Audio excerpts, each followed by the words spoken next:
Internet, what is really, really, really good? You know it is. It's the one and the only, the triple, the G.O.D. And of course, I'd like to welcome you guys back to another installment of Triple the Guy Speaks On. Yo, more of diversifying those bonds. Yes, we just gonna take a little quick little run around and look at Bound for Glory 2016 with the news about the WWE buying TNA's tape library, because that's initially I was gonna do this on Tuesday, but then the news came out and it's like I was unsure about how that news would affect how it is I would take a look at this pay-per-view, which could possibly be the last pay-per-view in the company's history. But I really don't think that being the last pay-per-view in the company's history is really gonna change how I saw an event that I watched on television. So I just wanted to give that room some time to breathe, because I thought that would be something that would be adding them to this video. But it looks like if that deal do go down, that'll be a whole separate video, and that's going to be a real game changer for my boy, the face that runs the place, aka the champ that runs the camp, and the boy Samoa Joe. You got Mr. Glorious Bobby Roode, all them down there in NXT doing their thing, and also my boy, the greatest man that ever lived, Austin Aries, doing his thing too. So it'll be nice for them to finally say TNA when they talk about those blank spots in their career, because we don't mention certain wrestling promotions and blocks. But we'll get to that another time. But right now we are talking Bound for Glory, the biggest pay-per-view in the year of TNA, all that stuff. And we just gonna go through the matches real quick. So let me see. Who wrestled first, if I remember? That would be DJZ versus Trevor Lee. And yo, they went dumb. But like X Division matches, always about that high flying cruiserweight level style and stuff, and they be going stupid. It's like DJZ did beat the technical savage Trevor Lee. You know what I'm saying? He beat him, but I honestly think DJZ need a more dramatic finisher than that hopping DDT that he do. He do a flip and then do a DDT. He needs something a little more dramatic to go with his champion flair. So it'll be interesting. I'm like, even though he was doing the DJ thing with the bromance, I remember his old thing was popping that boom boom boom boom boom. That shit was hot. I ain't never got a chance to say that on wax, but I'm saying that now. But DJZ has had an interesting run as Activision champion already, successfully defending against Eddie Edwards, and it's like they booking him as a champion, as he gonna put the title belt up whenever he wrestles. So it should be interesting to really see like what the future of the X Division gonna be, because that was in hella question when Bobby Lashley had every title in the damn company. So it's like, for real, I would legitimately really wondering what they were going to do, and the best thing they ever did was have him drop the titles, everything but the heavyweight, and then reset the bracket. So it made sense for him to have an accolade for having all the titles but then dropping it. And we're going to get more into the fallout of what Bobby Lashley did in more than one match on this card a little bit later on. Alrighty. In the Bound for Gold match, my boy Eli Drake has a championship opportunity whenever he wants. And if Eli Drake would have said, if the boys who booking it don't give him the belt, dummy, yeah. I'm like, my thing is I don't know if Eli Drake is ready. I don't know if Eli Drake is ready for like a heavyweight title run. I don't know. I'm like, he got it in him to hold it down, but I don't know if that's what the company need right now. You know, I'm not really sure. I think he can do it, but I'm not sure that's what the company needs storyline wise for him to be the champion. Because the last time somebody won this, that was your boy Young Tyrus, and you know, he failed to do something. So I don't know if it's going to be, if winning the Bound for Gold match is different than winning Feast of Fire, where usually if you win Feast of Fire, you usually are story written to win the title that you've gotten. So it should be interesting to like really see what the hell goes on with that. My boy Moose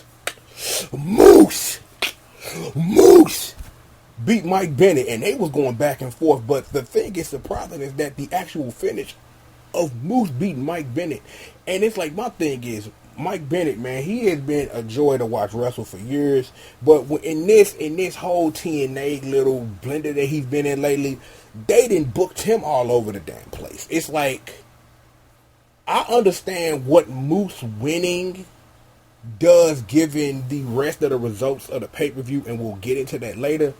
But Mike Bennett done been all over the damn map in TNA since he been there. He done been on every side of the damn ball there is to be a ball, and there are so many sides to a ball. Is that they the one that gave him the victory over EC3, and they try to do something with that, and that didn't quite go over. And it's like, we'll talk about more about EC3 when we get into the title match between him and Lashley, but it's really interesting to see, like, what are they gonna try to do with Mike Bennett at this point, because Moose beating Mike Bennett means that, given the results, is that he next in line for a title shot without trying to spoil the end of the pay-per-view, with that Moose is in line for a title shot for whoever is the victor of EC3 versus Lashley, because that's how they writing that, and given how they're writing the show, it should be, easy to see what it is that they're trying to do. So again, like I said, we're going to talk about a little bit more about the boy Mike Bennett a bit later. Aaron Rex was supposed to take on the chosen one, Drew Galloway, but Drew Galloway like fucked his leg up or something, so he wasn't able to wrestle when they put Eddie Edwards in there, but they put the Grand Championship on Aaron Rex, and I'm like, I wasn't surprised at the finish, because I really honestly think they might have put, it's like if Drew was wrestling, it's like they might have booked it for Drew to win, but it's like TNA is making it to give Aaron Rex a chance, something that the WWE didn't try very hard to do. And it's like, you can go back and forth about Damian Sandow, the character, all day long, and all that old stuff, but it seems that Aaron Rex might get an opportunity to really thrive in TNA. It's like, just really quickly, just thinking about the brand split, about how many people left, and we're gonna talk about somebody else in a minute, and it's like what the brand split has done for the WWE for both Raw and SmackDown Live. That cats leaving, they might have had a shot, but there is somebody else that we're gonna talk about a little bit in length in a minute, and we'll get into that later, but.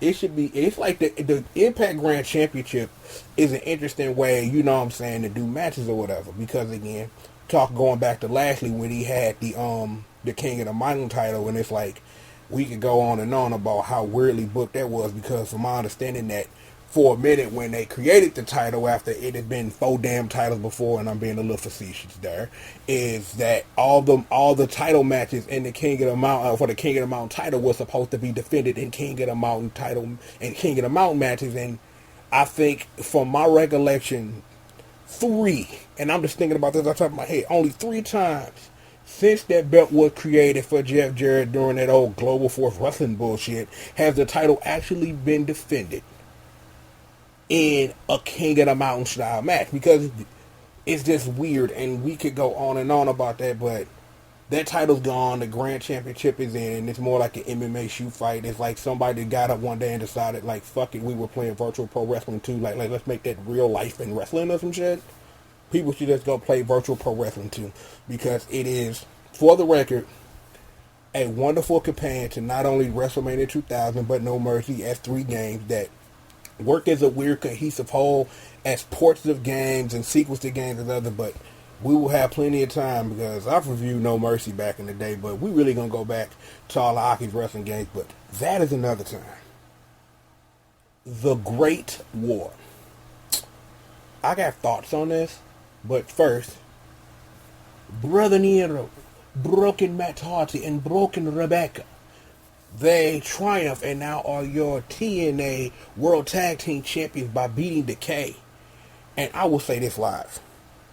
This, whatever the fuck this shit was, with Matt Hardy and Jeff Hardy and them just going, and TNA letting them go fucking ape shit stupid, has been some of the best wrestling stuff, like the best wrestling story content I've watched in years. The question I do have, even given how this match went dumb, that Jeff Hardy, when he turned back in the like 97, 98, Jeff Hardy and shit with the fucking sunglasses, with the fucking cool boy, the 2 glasses on and shit, and they fighting on top of motherfucking 4x4 and all this old crazy nonsense, has this broken Matt Hardy shit blew its load? Have we gotten to the point, because yeah, we get it, the initial thing that this was something new, Senor Benjamin, Vanguard 1, King Maxwell, and pianos and shit, is that has this broken match shit run its course? Is that I sat up here and I watched that whole match from end to end, including that spot at the end. Crazy Steve, he took that swanton because holy motherfuck, that was dumb. But the question is that have the Hardys gone as far as they can with pushing this envelope? Because it's like when the initial stuff happened of delete, obsolete, and that all shit went crazy, and then WWE tried to copy it with the New Day and fucking the Wyatts at the compound and all that old crazy shit. And the question is that has this stuff blew its load and run its course? It's like, what in the fuck do you do to top the Great War? What do you do? It's like hell. The build up to the end of the match when the Hardys won the damn titles. What do you do? It's like you hear cats outside. Like I remember reading something about Lashley that Lashley want to get in part of the broken world and all this sort of crazy shit. The question is that again, has this stuff run its course, blown its load, and all that old crazy shit? Has it? We gonna find out. We gonna find out because this is going to give the opportunity, to really see, like, how far the Hardys can really take this thing. Because after the crazy way the Great War was written, booked, and the whole thing, it's like the Great War is probably, to me, maybe a top 10 match this year. And I say top 10 because there are a lot of fucking amazing matches that have happened this year. A couple of joints from AJ Styles. Of course, you got the finals of the G1. It's been great matches, and I really think in the top 10 that the Great War might be straddled somewhere in there with all the matches that I have watched this year. You know what I'm saying? It's like, and shout out to my boy, the cleaner, you know what I'm saying? Because, him and G.O.D, they win stupid. And I just felt I just needed 2 seconds to say that live on wax. So, it will be interesting to see where do the Hardys take this broken shit next. Where do they do it? Because they probably still going to be at least dealing with decay for a minute. Because, rematches for titles and stuff. They going to get their rematch. But what do you do to follow this up? And it's going to be interesting to watch that. Earlier in the night, Gail Kim was inducted into the TNA Hall of Fame. It was a wonderful speech. People cried. Awesome Kong is on the Atkins or something. Weirdness or whatever. So I'm like, okay, you're in the Hall of Fame. Anywho, something, Gail Kim, TNA Hall of Fame, blah, blah, blah. Okay, seriously, seriously, as I was saying though, Gail Kim was officially in front of the fans inducted into the Hall of Fame, but that stuff takes place the night before. And it was like when they announced that she was going to be inducted in the Hall of Fame, I knew that another Knockouts title run was going to happen. But they were bouncing back and forth. We're trying to push Jay for a minute. Then, Sienna was the champion.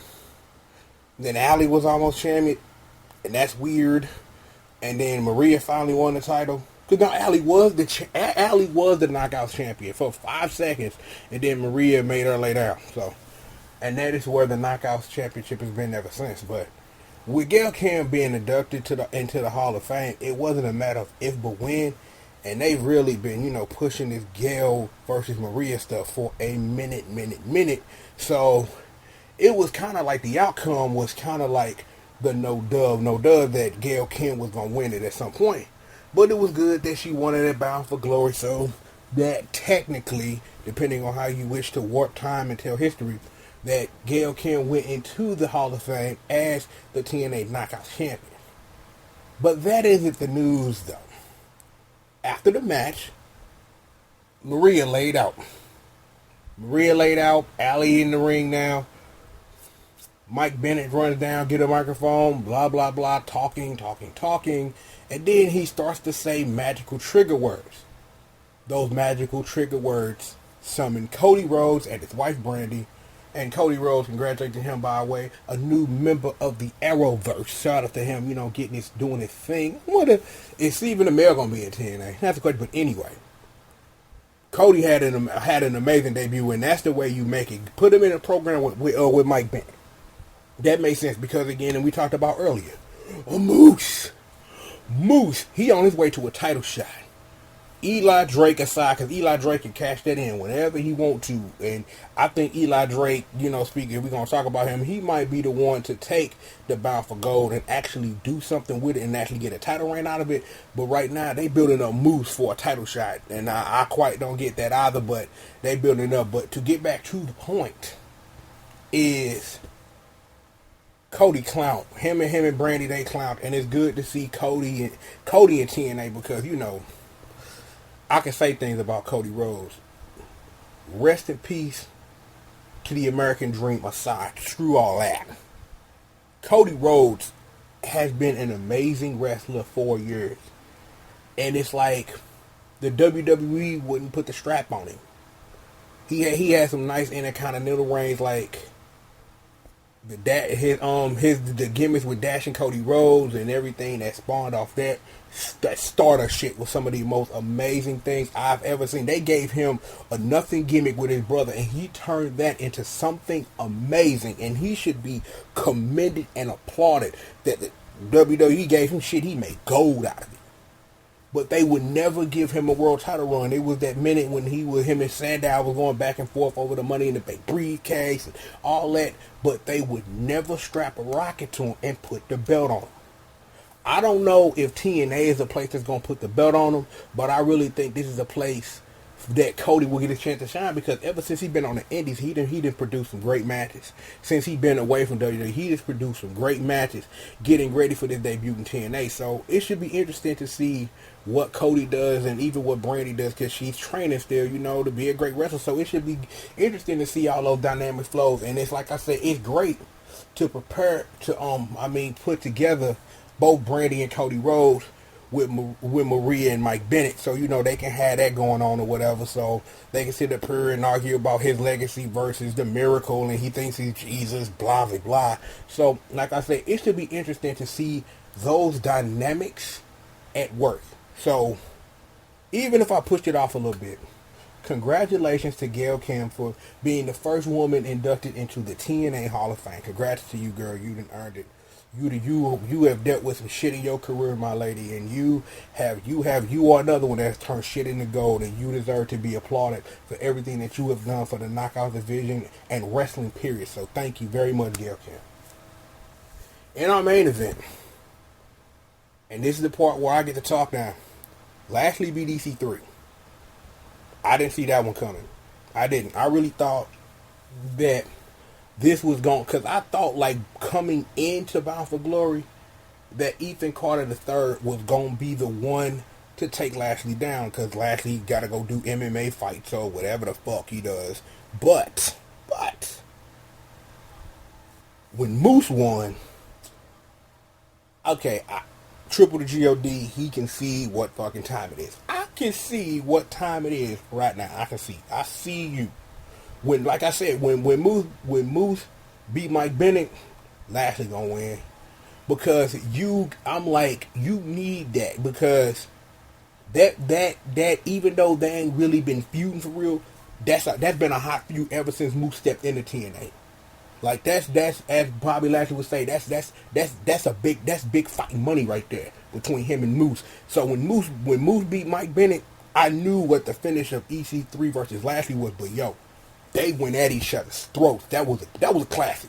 They went at each other's throats. It was a great match all around. But Lashley with that spit out, I'm like, we could talk about who got the best spear in the game. It's like it's always been a toss up with me between Goldberg's and the Gore from Rhino. It's like Edge always seemed like he was hugging people. It's weird though. Like he wasn't, but Batista's was cool, but it's like sometimes he had that embrace of, we can make love later after I spear you into the fucking dirt, but we can get into that later. But like I said, with all of that being said about Ground for Glory and the news about what's going to be the future of TNA, it should be interesting to see what these last tapings bring about how things wrap up. And it's like I just really want to see, because I'm like, regardless of all the shit TNA get, I'm a fan, because there was a little 5 seconds in my life where I watched exclusively TNA, but I would flick to WWE, but I was watching more TNA.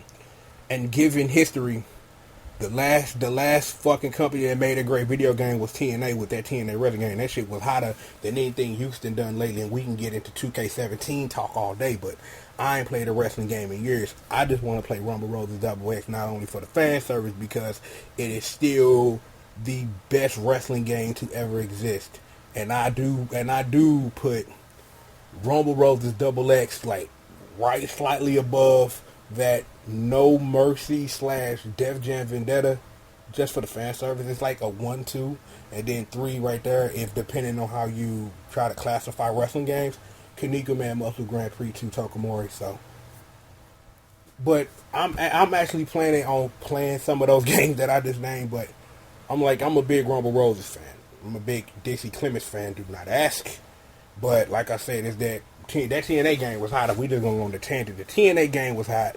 It's like No Mercy, cool, but I just like the fluidity of what Rumble Roses Double X. And if you ain't really down with the fan service of Rumble Roses Double X, and you still want to play a great wrestling game that is technically the same game without the fan service, play Wrestle Kingdom 2 on PS2.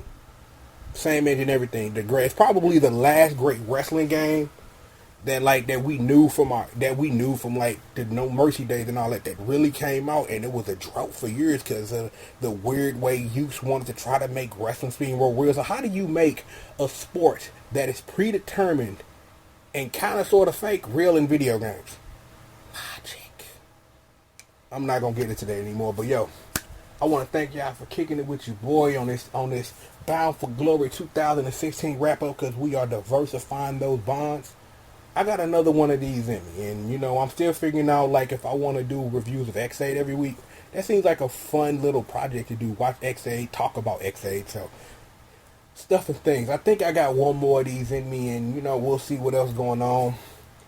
Things are changing around here, and once things settle and cement into what they're going to be, we'll talk about it and how it's going to really affect and how it's going to improve my output once I get that together. So again, thank you for joining me for another episode of Diversifying Your Bonds, better known as Triple the G.O.D. Speaks on Wrestling Stuff. And with that, I will holler at you guys next time, man. Peace out.